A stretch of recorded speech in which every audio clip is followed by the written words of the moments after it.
Hello and welcome to STEM with Mr. N's Robot Review. This week's episode is supported by Databot, and I'll be introducing you to a robotic cube designed to enhance teaching and learning. Let's check it out.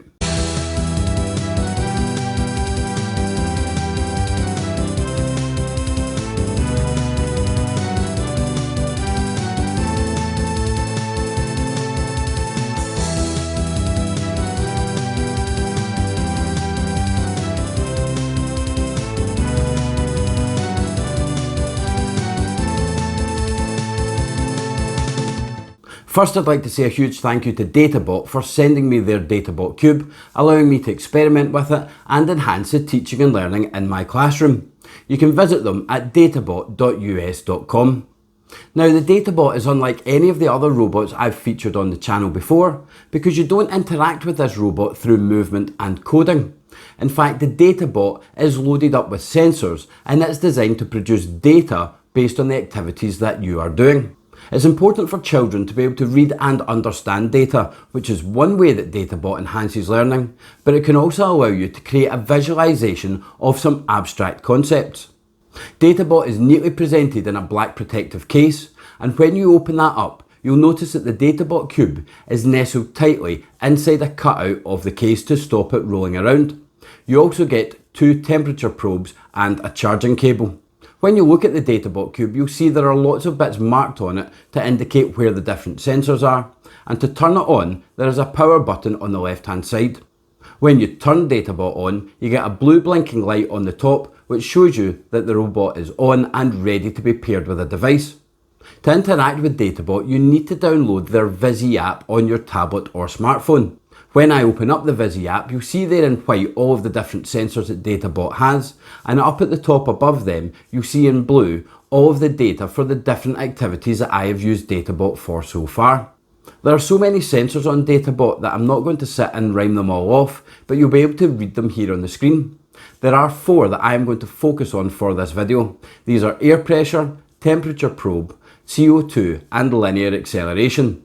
I'm going to start with the CO2 sensor because this was the first one that I used Databot for. We tell children a lot these days if they're going on a short journey, they should walk, take their bike or take their scooter instead of taking the car because of the impact that carbon dioxide is having on the earth. I decided that I would use the Databot to see what the CO2 levels were at the school gates at the busiest time in the morning when everyone was arriving. So I went out with my Databot and my tablet, opened up the Visi app and opened up the CO2 sensor. When I opened up the sensor, it's asking me to pair with the Databot via Bluetooth, and once connected, I could then push the play button in the top right hand corner and it starts recording the CO2 levels from the sensor on Databot. You'll notice that the data is appearing as a line graph, and this is one way it can be used to enhance teaching and learning because pupils are then able to interact with line graphs, understand scales and how to read a line graph, and also the fact that it shows continuous data over a period of time. I noticed I was getting bigger spikes in carbon dioxide when big groups of pupils had just walked by or a couple of cars had just passed by. This was showing the carbon dioxide being produced by the cars, but also the carbon dioxide that we naturally breathe out as part of our respiration process.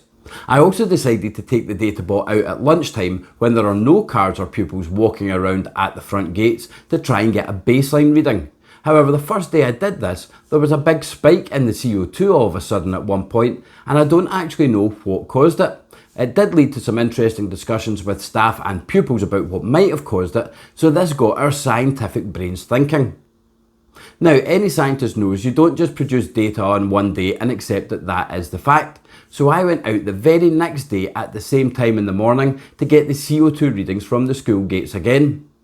This time I was actually getting higher CO2 readings than I had the day before, but again it was mostly spiking when big groups of pupils had just walked by or a couple of cars had just passed by.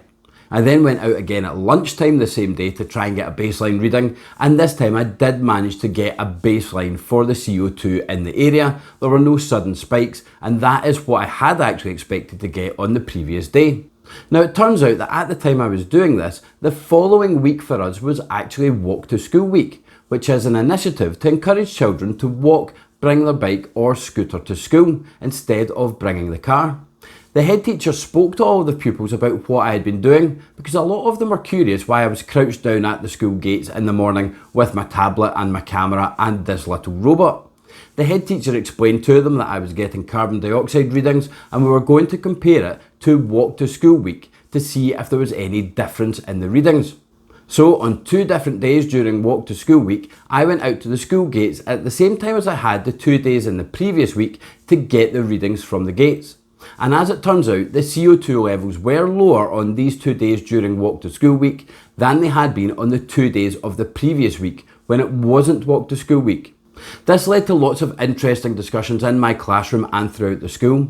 As pupils were passing me at the school gate, they were asking what the readings were like on that day, and some pupils even came round to watch the Databot picking up the readings and watch the progression of the line graph.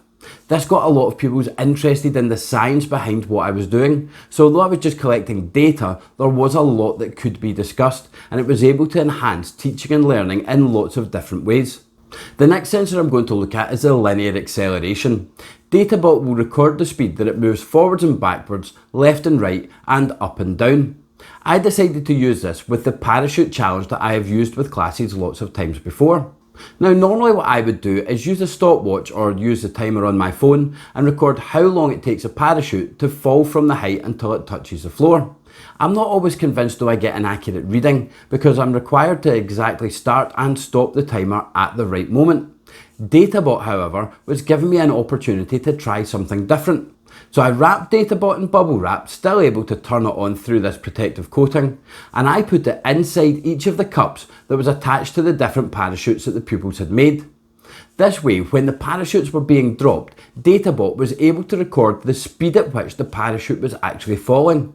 This allowed me to show pupils which parachute was actually going at the slowest speed, rather than just relying on our eyes or the inaccuracy of having to start and stop the stopwatch.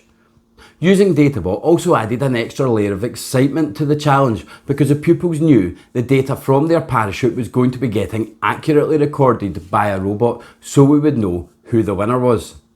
Next I'm going to look at the temperature probes. Another activity I did with my class in this past year was making solar ovens. I've also made a video telling you how you can make your own solar oven, so I'll put a link in the description for you to check that out.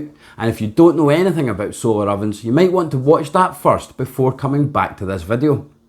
Now I explained to the pupils that with their solar oven, the tin foil was going to direct sunlight down into their oven and the cling film would help trap the heat.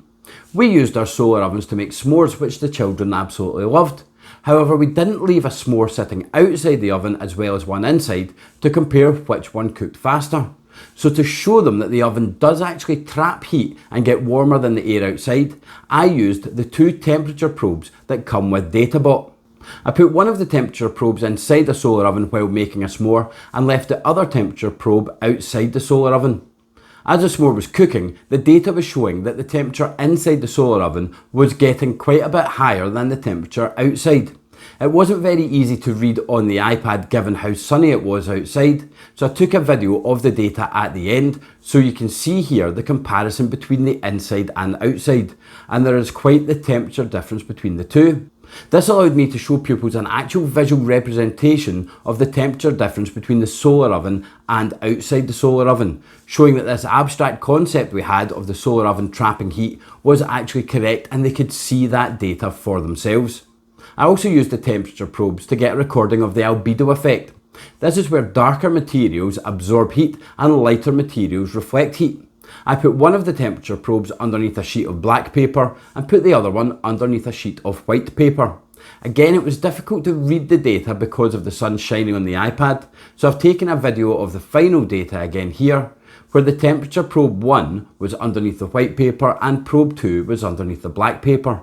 And just like with the solar ovens, you can see there is a clear temperature difference here. The probe underneath the black sheet of paper recorded a higher temperature than the one underneath the white sheet of paper, clearly demonstrating the albedo effect. The final sensor I'm going to look at is the air pressure sensor. I did an experiment before where I lit a piece of paper on fire, put it inside a glass jar and put an inflated balloon over the top. As the paper burns out, it lowers the air pressure inside the jar, and the higher pressure outside pushes the balloon down into the jar so it becomes wedged and you can actually lift the jar up by holding onto the balloon. Now, the lowering air pressure is quite an abstract concept, because although you can see the balloon being forced down inside the jar, you cannot see the change in pressure itself because you can't see the air. So I decided to do this experiment again, but this time I taped Databot inside the jar, turned it on and set up the air pressure sensor. I then lit the piece of paper, dropped it into the jar and put an inflated balloon over the top. You can clearly see the air pressure dropping in that data as the paper burns itself out and the balloon is forced into the jar. The pressure then rises up again as parts of the balloon start to move away from the jar and the air starts to level out its pressure again. This was a great way to enhance this experiment. Beyond just seeing the balloon being forced down into the jar, you're actually able to see the change in air pressure in the data. And again, pupils are able to read this data and understand line graphs and see that there was a definite drop in pressure, and that is why the experiment works the way it does. Well, that's all for this week. I hope you enjoyed it. If you did, please hit the like and subscribe buttons to stay up to date on all future content. Once again, a huge thank you to Databot for sending me the Databot Cube, allowing me to experiment with it and enhance the teaching and learning in my classroom. Remember to visit them at databot.us.com. As always, I would like to take this opportunity to answer any science questions you have about any science topics at all. So feel free to email me at stemwithmrn@outlook.com and I'll get back to you with answers to your questions. You can subscribe to the channel by pushing the button here, and I've added links here to the other robot review videos I've done so far, here to my STEM demonstration and explanation videos, and here to my STEM career interviews. This has been STEM with Mr. N's Robot Review, introducing you to Databot.